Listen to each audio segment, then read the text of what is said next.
Bulletin of Bihar में आज हम बात करेंगे एक खास मेहमान से। नाम हुआ इनका कुंदन तिवारी। सरगम म्यूजिक एकेडमी चलाते हैं, जहां पर बच्चों को ये फ्री में शिक्षा देते हैं। शिक्षा इन द सेंस कि उन्हें म्यूजिक सिखाते हैं, तबला बजाना, ढोल बजाना, ये सारी जो प्रक्रियाएं हैं जो म्यूजिक से रिलेटेड ही हैं, वो सब कुछ फ्री में सिखाते हैं। कुंदन जी, आपका पहले तो बहुत बहुत स्वागत है हमारे चैनल में आने के लिए, इंटरव्यू करने के लिए। और शुरुआत इसी से करते हैं कि लाइफ की शुरुआत कैसे हुई कि आप इतना शिक्षित हुए और इतने मोटिवेटेड हुए कि लोगों को फ्री में बताने लगे। कैसे शुरुआत रही लाइफ की? सर, सबसे पहले तो बुलेटिन ऑफ बिहार के जितने भी दर्शक हैं उनको कुंदन तिवारी का प्यार भरा नमस्कार। धन्यवाद कि आप सुन रहे हैं और हम जैसे कलाकारों को प्रमोट भी करते हैं, तो आपका भी बहुत बहुत शुक्रिया सर। Thank you sir. जहाँ तक संगीत की बात आती है तो मैं बहुत पहले शुरुआत किया था, 25 वर्ष पहले, और उस समय लोग संगीत को अच्छे नज़रिए से नहीं देखते थे।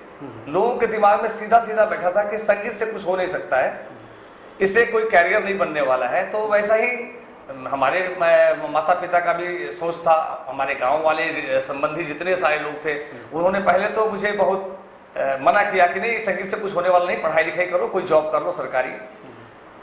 लेकिन कहीं ना कहीं मेरे अंदर जुनून था संगीत सीखने का, तो मैंने शुरू किया सीखना।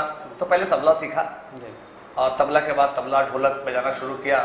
धीरे धीरे लोगों के बीच आया और एप्रिसिएशन मिला लोगों का, मैं बजाने लग गया।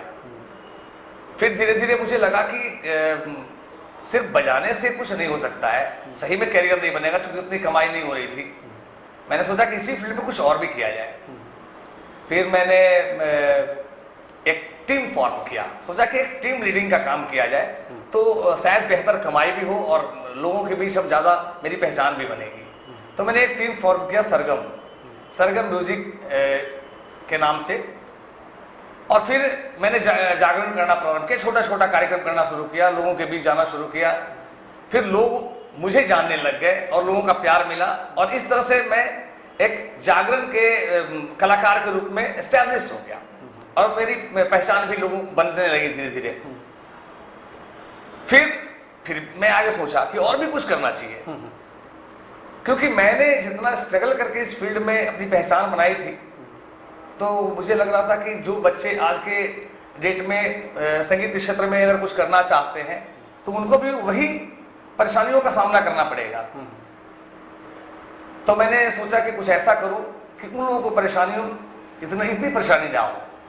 तो मैंने एक म्यूजिक एकेडमी की शुरुआत की, सरगम म्यूजिक एकेडमी, और वो भी निःशुल्क, फ्री ऑफ कॉस्ट। मतलब कोई पैसा नहीं लेना है, इनको सिखाना है और इनको मंच भी देना है, एक प्लेटफॉर्म भी देना है, उनकी पहचान भी मुझे देनी है। क्योंकि मेरे पास कार्यक्रम आते थे, तो मैंने सोचा कि अगर मेरे पास बच्चे होंगे, उनको मैं अगर ट्रेंड करता हूँ और उस लायक हो जाते हैं तो उनको मैं कार्यक्रम के लिए भी ले जाऊंगा, आगे दूसरी जगह भी भेजूंगा, और इस तरह से उनका प्रमोशंस भी होगा और उनकी कमाई भी होने लगेगी। तो मैंने वो शुरू किया। लॉकडाउन जब लगा तो लगा सब कुछ ठप हो गया है। कलाकारों की तो बहुत बुरी स्थिति हो गई थी लॉकडाउन में, कोविड-19 ने सब कुछ खेल बिगाड़ दिया। तब मेरे पास कुछ नहीं बचा था, तो मैं घर में सिर्फ बैठा था और म्यूजिक ही एक सहारा था। तो मैंने सोचा कि चलो अब बॉलीवुड सिंगिंग की तरफ चलते हैं, उसकी भी तैयारी करते, खुद पे ट्राई करना शुरू किया। और मुझे पता है, आपको पता है, सबको पता है कि कोशिशें कामयाब भी होती है। वो थोड़ी बहुत कामयाबी मुझे दिख रही है कि मुझे मिल रही है, लोगों का प्यार मिल रहा है, लोगों का आशीर्वाद मिल रहा है। और आज के डेट में मैं बॉलीवुड सॉन्ग्स जो है उसको भी मैं गा रहा हूँ। तो मेरा सफ़र जो है एक तबला प्लेयर से लेके आज बॉलीवुड सॉन्ग्स तक पहुँच गया है और सभी का प्यार मिल रहा है। सरगम म्यूजिक एकेडमी के बारे में बोला जाता है कि सरगम म्यूजिक एकेडमी के जो कुंदन जी हैं, ऐसा कोई भोजपुरी कलाकार नहीं है जिनके साथ इन्होंने काम न किया हो। जी बताइए कुंदन जी इस बारे में कुछ। हाँ, मैंने जब ढोलक बजाना शुरू किया था तो सबसे पहला ब्रेक मुझे मिला। उस समय बिहार के बहुत ही चर्चित गायक थे, आज हमारे बीच नहीं रहे, हमारे बड़े बड़े भैया तो गुरुदेव भी रहे, अजीत कुमार अकेला, आपने सुना होगा उनका नाम। आज भी छठ व्रत का त्योहार चल रहा है, तो छठ व्रत का त्योहार चलता है और जब दुर्गा पूजा होता था तो उनके गाने बिना बजे नहीं रुकते थे। आज भी उनके गाने बज रहे होंगे। छठ माई के गीत जो है अनुराधा पौडवाल जी के साथ, उनके कई सारे गीत हैं। तो उनके साथ मुझे सबसे पहला मौका मिला, और ये मौका दिलाने वाली थी एक माया श्रीवास्तव जी, जो यूपी की थी, वो राइटर थी। उन्होंने मुझे इनसे मिलवाया और बहुत मानती थी। और फिर अजीत भैया के साथ मैं जुड़ा और उनके साथ शो करना शुरू किया। तो फिर रेडियो, दूरदर्शन, बड़े बड़े मंच, सरकारी मंच मैंने करना शुरू किया। और फिर उसके बाद भोजपुरी के बहुत सारे कलाकार, देवी जी हैं, आपका इंदु सोनाली जी हैं, कल्पना जी हैं, मालिनी अवस्थी जी हैं, गोलू राजा है। तो इस तरह के बहुत सारे कलाकारों के साथ मैंने स्थानीय और भोजपुरी कलाकारों के साथ मैंने काम किया। इसके साथ ही मैं बॉलीवुड के सिंगर्स, हमारे मोहम्मद अली साहब, वो भी आज नहीं है लेकिन उनकी यादें हमेशा जहन में है, तो उनके साथ भी बजाने का मौका मिला। उनके साथ मेरे एक टीम सरगम म्यूजिक के अंडर में, और वो पूरी टीम के अंतर्गत कार्यक्रम मैंने करवाया था जो मोहम्मद अली साहब के लिए हुआ था। फिर अल्ताफ राजा साहब, तो वैसे भी बॉलीवुड के बहुत सारे सिंगर्स, शबीर कुमार साहब, उन लोगों के साथ भी बजाने का सौभाग्य प्राप्त हुआ। ये बहुत बड़ी बात थी। और आज मैं गा रहा हूँ, उन्हीं के गीतों को गा रहा हूँ, सीख रहा हूँ। जागरण में आप काफ़ी काम करते हैं, माता के लिए जगराता करते हैं। चैत्र नवरात्र चल रहा है जी, बिल्कुल। दर्शकों को कुछ भजन सुनाइए, जिससे दर्शक भी थोड़े मंत्रमुग्ध हो। आपके गाने सुनने के लिए बहुत लोग आतुर रहते हैं। जी जी जी। सबसे पहले मैं एक कैसेट गाया था।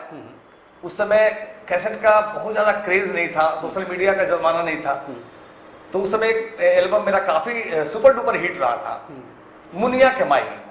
मैंने उसमें दुर्गा भजन ही किया था। मैं उसको 2 लाइन सुना रहा हूँ आपको। बिल्कुल। मुनिया के माई लल मुनिया के माई, मुनिया के माई लल मुनिया के माई, चला तो के थावे धाम घुमाई बुए लल मुनिया के माई, चला तो के थावे धाम घुमाई बुए लल मुनिया के माई। ये गीत जो है मेरा काफी बजा और काफी लोकप्रिय रहा। फिर मैंने अपने गांव पे भी एक देवी भजन गाया था।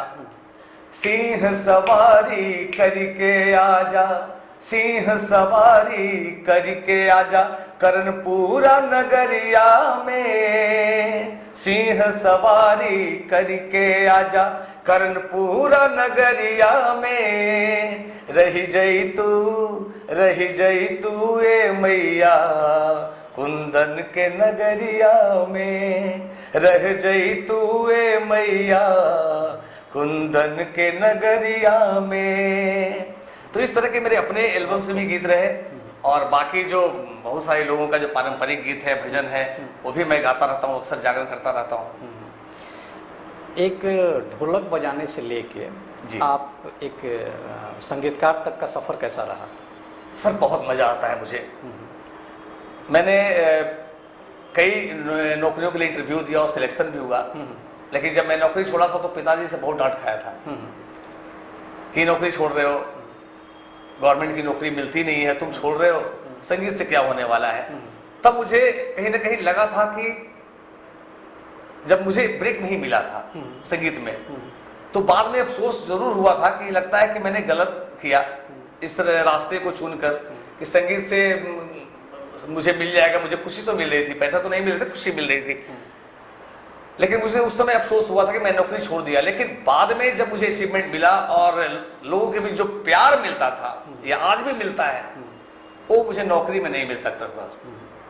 वो नौकरी में वो सुकून, वो सुख मिल ही नहीं सकता है। मैं जानता हूँ एक ग्लैमर की दुनिया है, और ग्लैमर की दुनिया में लोग जब आपको चाहते हैं, आज मुझे इतनी खुशी होती है। मैं एक कार्यक्रम कर रहा था, मैं अपनी एक वाकया बता रहा हूँ। अनीसाबाद में एक ओपनिंग था शोरूम का, कॉर्पोरेट इवेंट्स कर रहा था, मैं गा रहा था, और वहां से के पास से एक कचरा बीनने वाला व्यक्ति गुजर रहा था। वो खड़ा होकर मेरा गीत सुन रहा था बहुत देर से और झूम भी रहा था। उसने मुझे 50 रुपया आके दिया, बोला भैया आप इसको रख लो। बोले हम हाथ जोड़ लिए, बोले नहीं इसकी कोई जरूरत नहीं भाई, आप सुनो, बहुत बहुत धन्यवाद कि आप मेरा सुन रहे हो। उन्होंने कहा नहीं भैया मैं बहुत खुश होकर दे रहा हूँ, आप बहुत बढ़िया गा रहे हैं, बहुत अच्छा गा रहे हैं। तो उस समय मुझे लगा कि उसका ये 50 रुपया मेरे लिए 5 करोड़ के बराबर है। चूंकि आज के डेट में कलयुग में कोई किसी को 2 रुपया नहीं दे सकता है, अपने लोग भी नहीं देते हैं समय पड़ने पर। और कलाकार एक ऐसा व्यक्ति है जो गाता है और पहले वो खुशी देता आपको, और आपको जब पूरी तरह से खुशी मिल जाती है, आप अंदर से आत्मा से खुश होकर तब उसको आप पारितोषिक देते हो, तो वो जो पैसा है ना, वो बहुत ही आनंद देता है, बहुत सुख देता है। कुंदन तिवारी को लोग किस नाम से जाने? ढोलक बजाने वाले के नाम से जाने, तबला बजाने वाले के नाम से जाने, एक टीचर के रूप में जाने, या एक सिंगर के रूप में जाने? आपकी क्या मंशा है?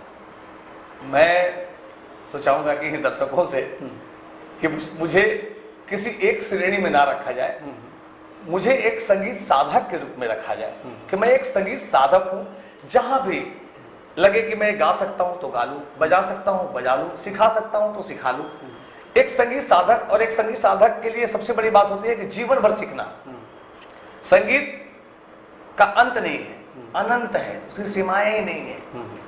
तो जीवन भर आपको सीखना ही पड़ता है, और हम निरंतर प्रयास करेंगे। हम अपने दर्शकों से यही चाहेंगे, अपने चाहने वालों से यही चाहेंगे कि अगर कोई कमी भी हो जाए, कोई त्रुटि हो जाए, तो उसे आप नजरअंदाज करें, आप मुझे सजेस्ट करें, आप मुझे उसका सुझाव जरूर दें, ताकि मैं उस सुझाव को लेकर उसमें सुधार ला सकूं। और निरंतर प्रयास करूंगा। घमंड मेरे अंदर न था, न है, और ना कभी रहेगा, कभी नहीं। बस आपका प्यार मिलता रहे, ये मेरे लिए बहुत बड़ी बात है। कहा जाता है, लोग कहते हैं कि बहुत सारे लोगों को ब्रेक देते हैं कुंदन जी, नए नए युवाओं को वो अपने साथ लेते हैं और ब्रेक देने में माहिर हैं। बहुत सारे लोग इनके पीछे इनका नाम भी लेते हैं कि हाँ, कुंदन जी ने हमें एक प्लेटफॉर्म दिया। लेकिन वहाँ का सफ़र और एक सफ़र आपका ये है कि आप फ्री में एजुकेशन देते हैं, तो क्या कॉम्बिनेशन है दोनों का, ब्रेक देने का और फिर फ्री में पढ़ाने का? सर, पहली बात तो मैं देख रहा था कि मैंने बहुत स्ट्रगल करके इस फील्ड में अपनी पहचान बनाई थी। वैसे बच्चे जिनको घर से भी सपोर्ट नहीं मिलता है, आर्थिक रूप से भी कमजोर हैं, तो कहीं भी सीखने जाएंगे तो उनको एक पेमेंट करना होता है। और सच्चाई बताया जाए कि जो शास्त्रीय संगीत है हमारे यहाँ का, वो तो बिल्कुल बेस है, तो वो सीखना तो बहुत जरूरी है सभी के लिए। लेकिन कुछ ऐसे बच्चे भी आते हैं मेरे पास जिनका टाइम बहुत बढ़ गया होता है, उम्र सीमाएं बढ़ जाती है, अब उसके पास बोझ है कमाने का। तो उस वक्त अगर उनको हम शास्त्रीय संगीत की शिक्षण के लिए अगर भेजते हैं तो उनको वक्त लगेगा, उनके पास पेशेंस नहीं है। वो चाहते हैं कम समय में कहीं ना कहीं हम कैरियर बना लें, चाहे हम संगीत सीख लें या कोई प्राइवेट जॉब कर ले, चाहे वो 10,000 का हो या 15,000 का हो, अब हमको कमाना है। तो मुझे वैसे लोगों को चुनना है और उनके अंदर वो जुनून पैदा करना है संगीत का कि आप कर सकते हो, संगीत का कोई समय सीमा नहीं है, उम्र नहीं है, और आप कमाने लायक बनोगे, अच्छे से इज्जत से संगीत करके कमा सकते हो। तो उनको मैं लाता हूं, सिखाता हूं, सिखाने के बाद उनको ब्रेक देता हूं। सबसे बड़ा फायदा, लोग यही पूछते हैं, हर जगह प्रश्न आता है, जैसे आपने प्रश्न किया कि फ्री में तो कुछ नहीं मिलता है, हर संस्था पैसा मांगती है, पैसा लेती है, उसके एवज में सब कुछ देती है, फिर आप फ्री में कैसे करते हैं? तो मेरी सोच ये है कि अपनी टीम, चूंकि मेरा एक सरगम इवेंट है और मैं कार्यक्रम करता हूं, म्यूजिकल इवेंट्स करता हूं, शो करता हूं, तो मैं सिर्फ कुंदन तिवारी सिर्फ एक जगह जाके कार्यक्रम करेगा, और कुंदन तिवारी के पास आज के डेट में 10 कार्यक्रम आता है, कुंदन जी मेरा कार्यक्रम कर दीजिए, कुंदन जी मेरा एक ही डेट में 10 कार्यक्रम आता है, कुंदन जी 10 कार्यक्रम तो एक साथ कर नहीं सकते। तो हम एक तो शिक्षा दे रहे हैं नए लोगों को, उसके बाद उनको अपने जगह पे जहां मेरे पास कॉल आता है, मैं उनका रेफरेंस देके उनको रेकमेंड करके उनको भेज दूंगा, वहां पे जाके उनको एक पहचान भी मिलेगी, प्लेटफॉर्म भी मिलेगा, काम भी मिलेगा और पैसे भी मिलेंगे। हाँ, हो सकता है कि जो मार्केट में जो पेमेंट प्रोफेशनल सिंगर्स लेते हैं, नो डाउट आपको उतना नहीं मिलेगा, 2 पैसा मुझे भी फायदा होगा, उसी पैसे से मैं रेंट भी चला सकता था, मैं अपना समय जो देता हूं वो भी मेरा हो रहा है, और आपकी पहचान बन रही है, आपको एक प्लेटफॉर्म मिल रहा है, जो कि आज के डेट में पैसा लेने के बाद भी कोई प्लेटफॉर्म नहीं देता है, कोई नहीं चाहता है कि आप आगे बढ़ो। जी, कुछ बॉलीवुड सॉन्ग्स भी दर्शक से रूबरू होइए गाकर। जी, बॉलीवुड सॉन्ग्स में किशोर दा का गाना बहुत गाता हूँ, रफी साहब का भी गाता हूँ, मुकेश जी का भी गाता हूँ। तो इसमें मैं आपको सुना रहा हूँ, एक मुकेश जी का गाना है, बहुत बहुत अच्छा सा प्यारा सा गाना है। डम डम डिगा डिगा मौसम भीगा भीगा, डम डम डिगा डिगा मौसम भीगा भीगा, बिन पिए मैं तो गिरा मैं तो गिरा मैं तो गिरा, हाय अल्लाह सूरत आपकी सुभान अल्लाह, हाय अल्लाह सूरत आपकी सुभान अल्लाह। डम डम डिगा डिगा मौसम भीगा भीगा, बिन पिए मैं तो गिरा मैं तो गिरा मैं तो गिरा, हाय अल्लाह सूरत आपकी सुभान अल्लाह, हाय अल्लाह सूरत आपकी सुभान अल्लाह। वाह, बहुत बढ़िया। या किशोर दा का सुना रहा हूँ, किशोर दा का बहुत ही प्यारा गाना है मेरे पास, एक मोटिवेशनल है।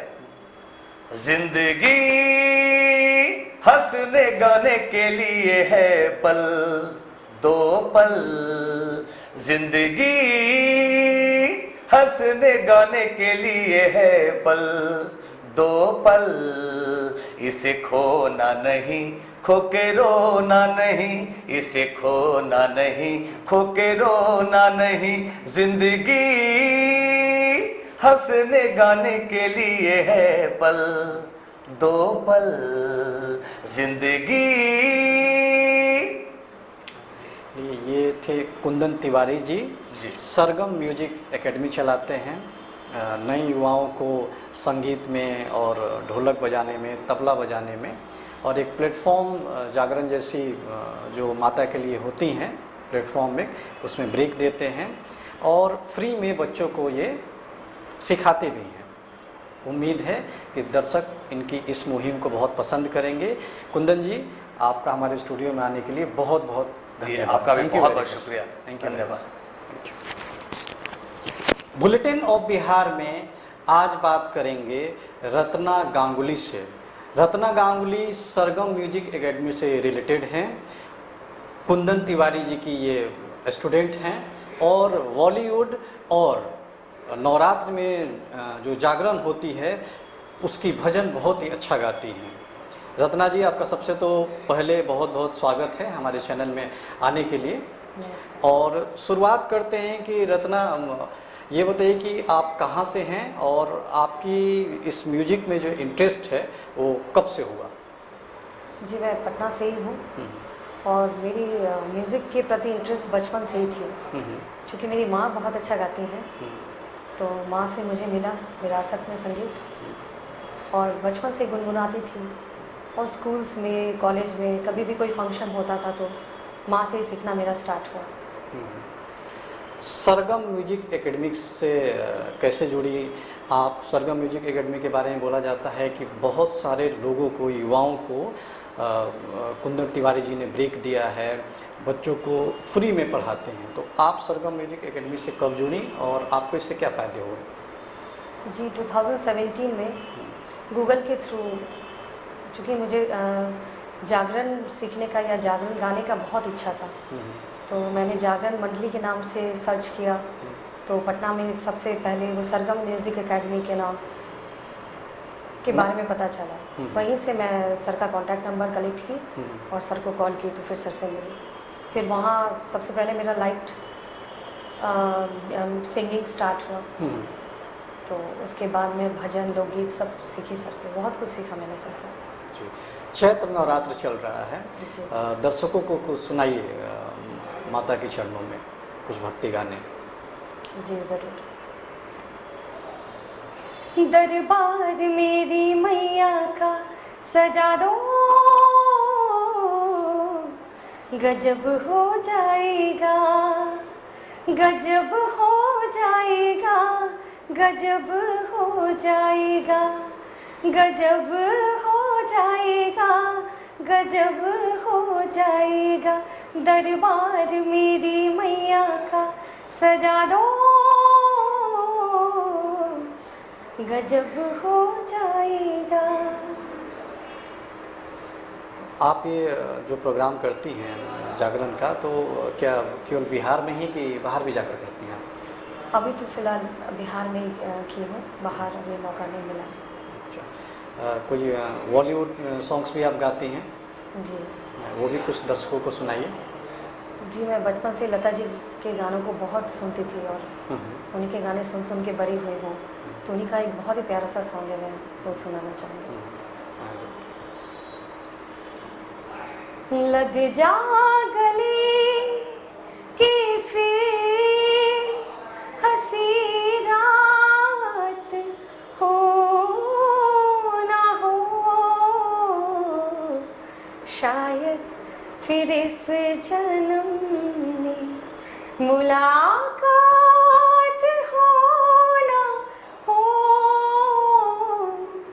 लग जा गले कि फिर हंसी रात हो ना हो, शायद फिर इस जन्म में मुलाकात हो ना हो। लग जा गले से बहुत खूब रत्ना। इस म्यूजिक इंडस्ट्री में बहुत स्ट्रगल करने पड़ते हैं आगे बढ़ने के लिए, तो आपने क्या क्या स्ट्रगल देखा आपने इसमें? मेरी म्यूज़िक के प्रति एक अलग ही रुझान रही है। हम्म, तो चूँकि मुझे स्कूल में, कॉलेजेस में, फ्रेंड सर्कल्स में, आस पड़ोस में सभी गायकी के कारण ही अप्रिशिएट करते थे और बहुत सारा प्यार मिलता था। लेकिन घर से प्रेशर था कि सरकारी जॉब लो, उसकी तैयारी करो, म्यूज़िक है अपनी जगह, वो साइड से चलती रहेगी, लेकिन एक अपना मुकाम हासिल करो, एक परमानेंट जॉब होगा तो तुम आगे अपने लाइफ को सेटल कर पाओगे। मैं कुछ दिन तक की भी, उसके बाद मुझे मेरा दिल नहीं लगा। मैं 2-3 साल तक कंपटीशन का तैयारी करती रही, लेकिन एक ऐसा फील होता था, मैं जब भी कोई भी काम करती थी, यहाँ तक कि मुझे अभी भी याद है जब मैं स्कूल में थी तो मैं होमवर्क्स करती थी या मैथ्स सॉल्व करती थी, तो रेडियो ऑन करके मैं म्यूज़िक ऑन करके ही अपना सॉल्व करती थी। तो इस तरीके का मेरा म्यूज़िक के साथ कनेक्शन था। तो फिर अंत में फिर बहुत सारे लोगों ने मुझे बहुत कुछ कहा भी कि म्यूज़िक से क्या करोगी आगे, इसको लेके कोई करियर नहीं है, अपना एक परमानेंट कोई सेटल लाइफ होना चाहिए। लेकिन फिर भी म्यूज़िक ने मुझे खींचा अपनी ओर, इसलिए मैं बहुत कुछ करते हुए भी अंत तक म्यूज़िक से ही जुड़ी। एक और माता जी का भजन एक और सुना दीजिए कोई। मैं तो तोड़ूंगी सब लोक लाज, मैं तो तोड़ूंगी सब लोक लाज, दीवानी बन के मैं तो आज मंदिर बिच नाचूंगी। ओ माँ, मंदिर बिच नाचूंगी। मैं तो तोड़ूंगी सब लोक लाज, मैं तो तोड़ूंगी सब लोक लाज, दीवानी बन के मैं तो आज मंदिर बिच नाचूंगी। ओ माँ, मंदिर बिच नाचूंगी। बहुत बढ़िया रत्ना। कोई क्लासिकल सॉन्ग सुनाइए, आपने तो क्लासिकल की क्लासेस भी की है। अजीर उठ कर अब कहाँ जाएगा, जहाँ जाएगा हमें पाएगा। अजीर उठ कर अब कहाँ जाएगा, जहाँ जाएगा हमें पाएगा। अजीर उठ कर अब। बहुत खूब रत्ना। ये थी रत्ना गांगुली, सरगम म्यूजिक एकेडमी की ये स्टूडेंट भी हैं और एक परफॉर्मर भी हैं। जागरण या माता के जागरण हो गए उनमें बहुत अच्छा गाती हैं और बॉलीवुड गाने भी गाती हैं। आशा है कि दर्शकों के इनकी मधुर आवाज़ ज़रूर पसंद आएगी और इनके इस रास्ते पर चलने के लिए, म्यूजिक के रास्ते पर चलने के लिए दर्शकों से उम्मीद है कि इनके गानों को पसंद करेंगे। रत्ना गांगुली, आपका बहुत बहुत स्वागत है और बहुत बहुत धन्यवाद हमारे चैनल में आने के लिए। Thank you very much. Thank you.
बरसाने की छोड़ी, यमुना मैया कारी कारी, राधा गोरी गोरी, वृंदावन में धूम मचावे बरसाने की छोड़ी।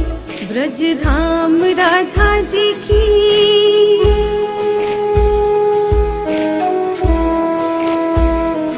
ब्रज धाम राधा जी की, राजधानी लागे, राजधानी लागे। मन खाड़ो खाड़ो जमुना जीनु पानी लागे, मन खाड़ो खाड़ो जमुना जीनु पानी लागे।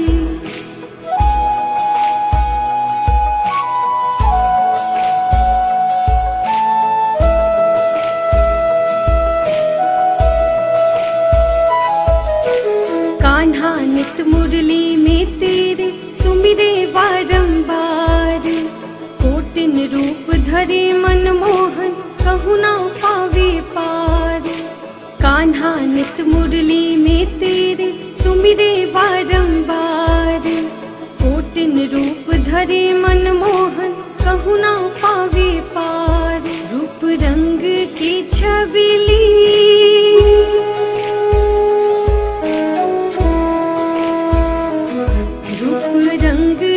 छबिली पटरानी लागे, पटरानी लागे।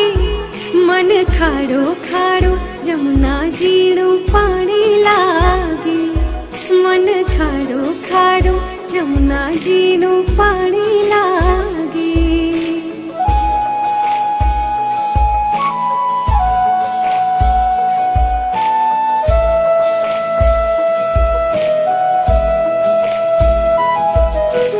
राधा राधा नाम रटते हैं जो नर आठों याम, जिनकी बाधा दूर करते हैं राधा राधा नाम।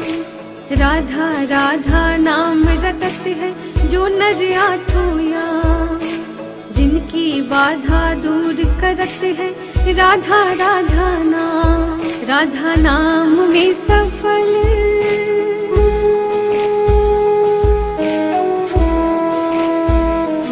राधा नाम में सफल जिंदगानी लागे, जिंदगानी लागे।